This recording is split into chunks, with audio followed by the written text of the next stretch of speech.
ủa nó có tiền liều không có lọ chúng cầu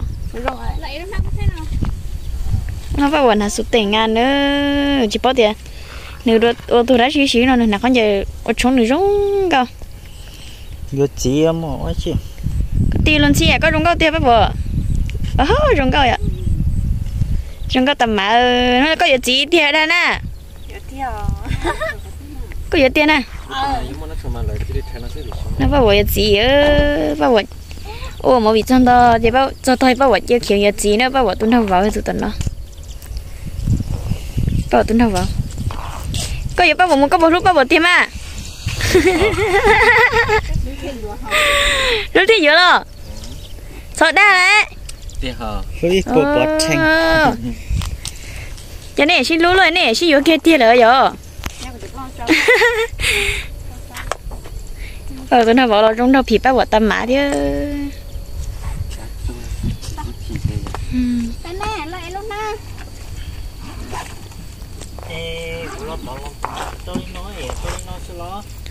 nè sợ cái này xí phì thiên rồi nè sợ cái thế à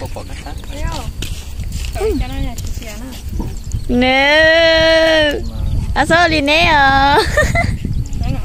bao bọt khởi bao bọt à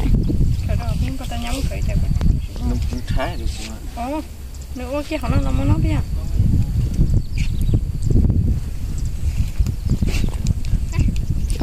xin lỗi thì đây cũng nó nhiều bỏ nó mà nhiều chị ngày sáng có trong nó đâu nhớ ta có khởi cha nè cha nó là rong nó nè nó chấm bỏ cái chỗ sậu nè giờ nó cho mình thấy rong có bao khởi bao mà đấy đúng không khởi cái gì để đừng có tôi đã cũng khởi luôn nè nó bỏ bây giờ tay lên khỏi bắt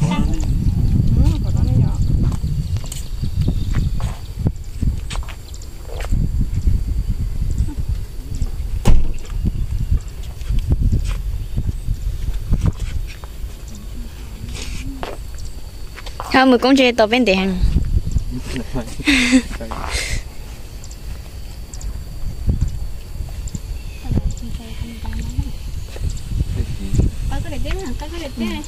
Ô không. Mẹ lúc nắng. Có bà. Cái này của cháu nhà chỉ mới 80 nhỏ nào, có mới 80 nhỏ. Chúng lấy nhiều hết. Chứ có tiền luôn có tới không cơ? Wow, nhưng có thì thiệt bao bữa? Không nè, tôi không lên bài đâu nhá. Không nói? Nói có hay có kỳ? Có kỳ nhà nào? Chỉ chế. Bên lăng tuôn rồi. Không tao là. Rồi có không có thì thiệt. Ôi trời ơi, tao cũng một xe luôn rồi. Chị à, cái đứa rung đâu mà nữ rung con à? Đúng khó lắm rồi. Đây cũng cho nó rung nó phải phải. Chị có tiền lỗ mà.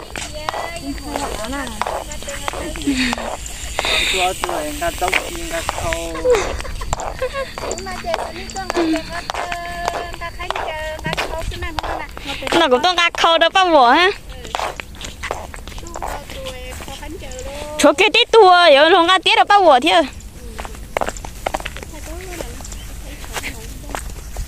Không có tầm má bao bữa cho con tít còn không tí sẽ khá tít tiêu. Có bỏ lại đến thăm à? Không có tít tiêu. Chỗ nhỏ nó giống thế kia tiêu. Không có tiêu liệu.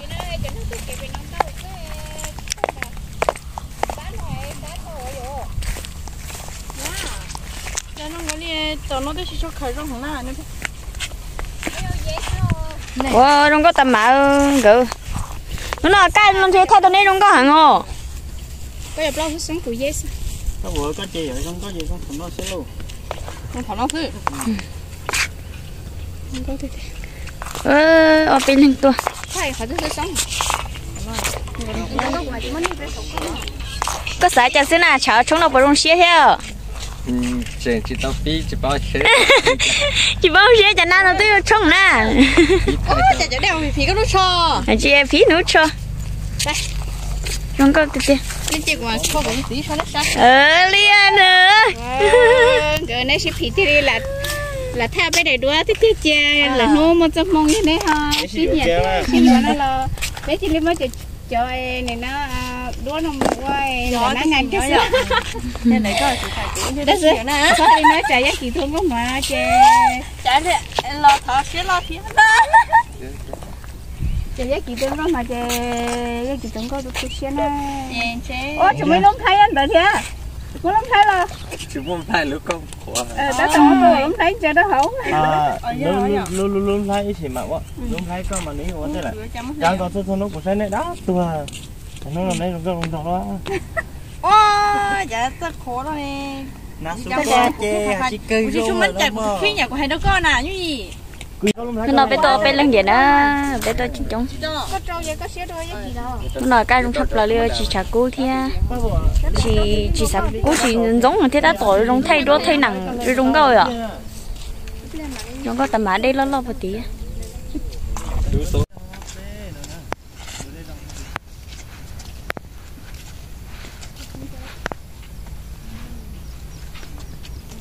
đó chúng đã sai rồi nè đó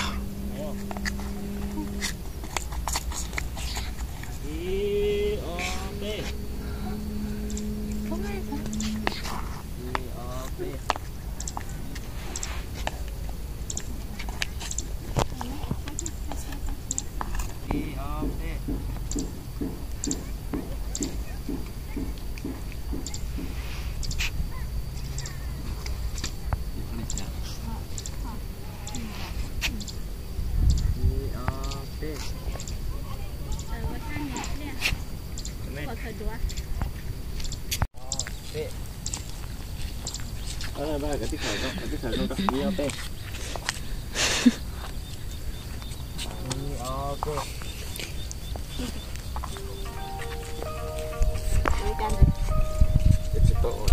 cái chứ nên cái chút thắt nó bao còn đây thôi còn nó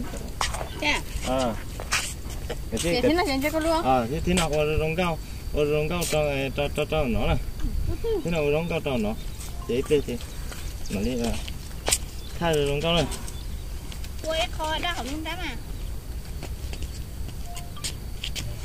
gì chứ đúng chưa thế gì lý giá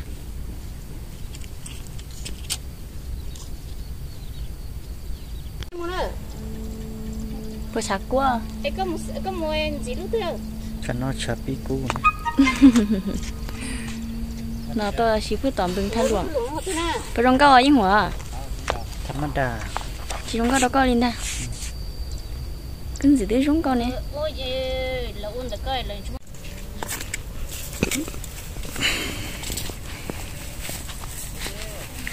rong cao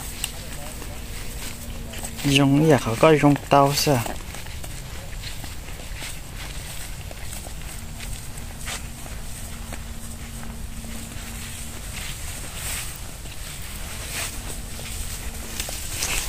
chả cú thì bé còn phải nói gì là thay là đôi bún chả cú tầm mà ở trên nó à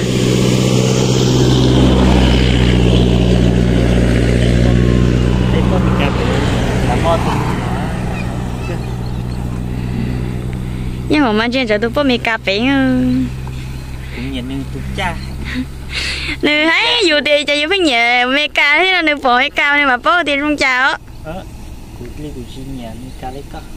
mày cà rong trâu à hay rong câu à chả cú đâu chị đâu bỏ chị non đâu bỏ tôi không nhà đi đâu bỏ lần đâu bỏ anh thế chứ ai ơi cú thổi chị nghe nhá thanh nghe nhá đâu bỏ lần đâu bỏ đi ở trên non à chỉ là có bú bể cho mà phao bể non nè chưa thì tiền này giờ chặt tàu tiền rồi nâng nó nè đi chơi giờ thì tiền rồi nâng nó nè cú chị đâu bỏ nó tiền thay nữ lên cú nè nó giờ chặt tàu nè giờ tôi một vị nè mà tôi chỉ chống nha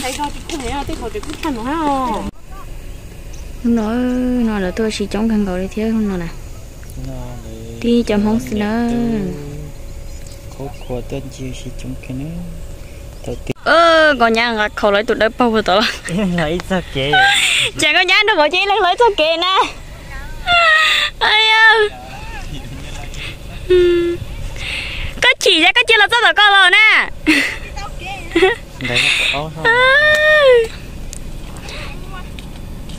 thì là những anh khôi rồi sư chắc cái chị tờ cái chị là cho cái tên họ là cái chị là cho phụ tờ rồi em có tổng có phán à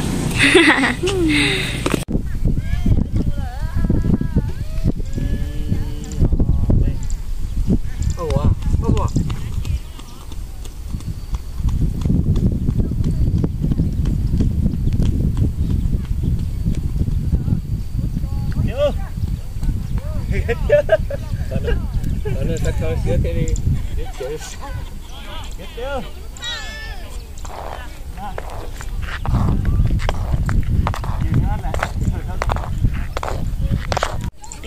Nó gọi như con nhát bay tí.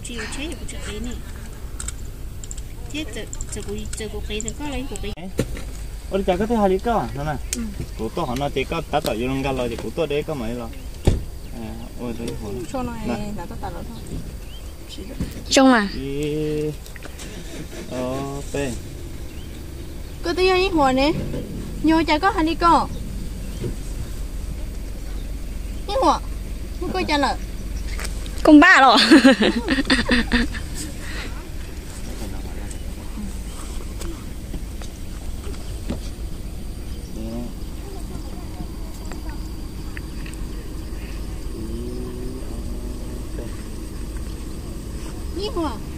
nhưng cô đi chăng rồi nè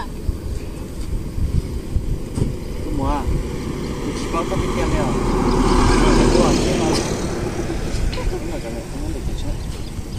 cái mình cho là 6 lần đó không em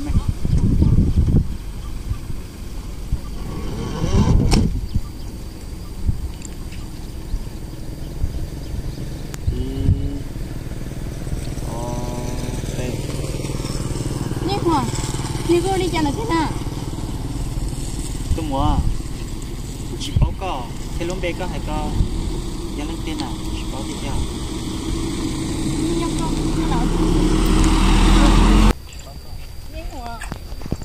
tôi mua có sau đi có đâu của chỉ báo cái tiền nào có bao nhiêu cấp lớn này nó một thứ sao có kia có cái sự kia cũng có chút gì cả nữa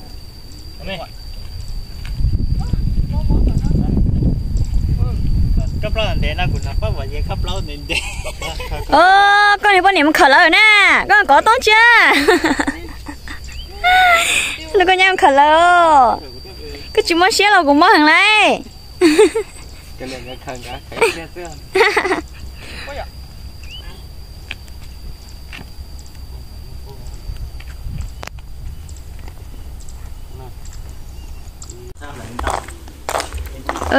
Chả bao buổi nhớ chưa làm mà lâu cái gì hỏng một bị chiếc phụ lo Chứ mất cho nên sắc con ở đó thì nó hết tê chỗ cho nên coi hai bé dùng nè bé mới giờ có chia cho thử ý sát tên nó chứ chị chầu sấy múa chị bé ra màu mì nó múa chả bao buổi chả làm mà lâu nó chứ nó sẽ nó sẽ cho bị đi chả bao buổi hơn là tôi rồi lúc nào ít để xí giữa ít để lo rồi lo mà còn nên là tôi sẽ thì nó cái chầu nó cái gì luôn cho nó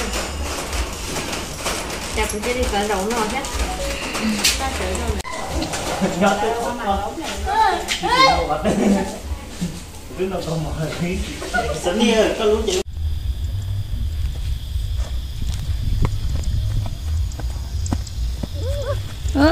cú tầm mã thì nó chị mới nó chỉ không thấy thải liều cú họ nó bị cái này bỏ lên tự đúng kia thế nào sao thì đúng rồi mấy người chủ sáng mà thế này chỉ nhỏ tộc cậu cú tầm mã đúng một nó nói như cú một nó hết chứ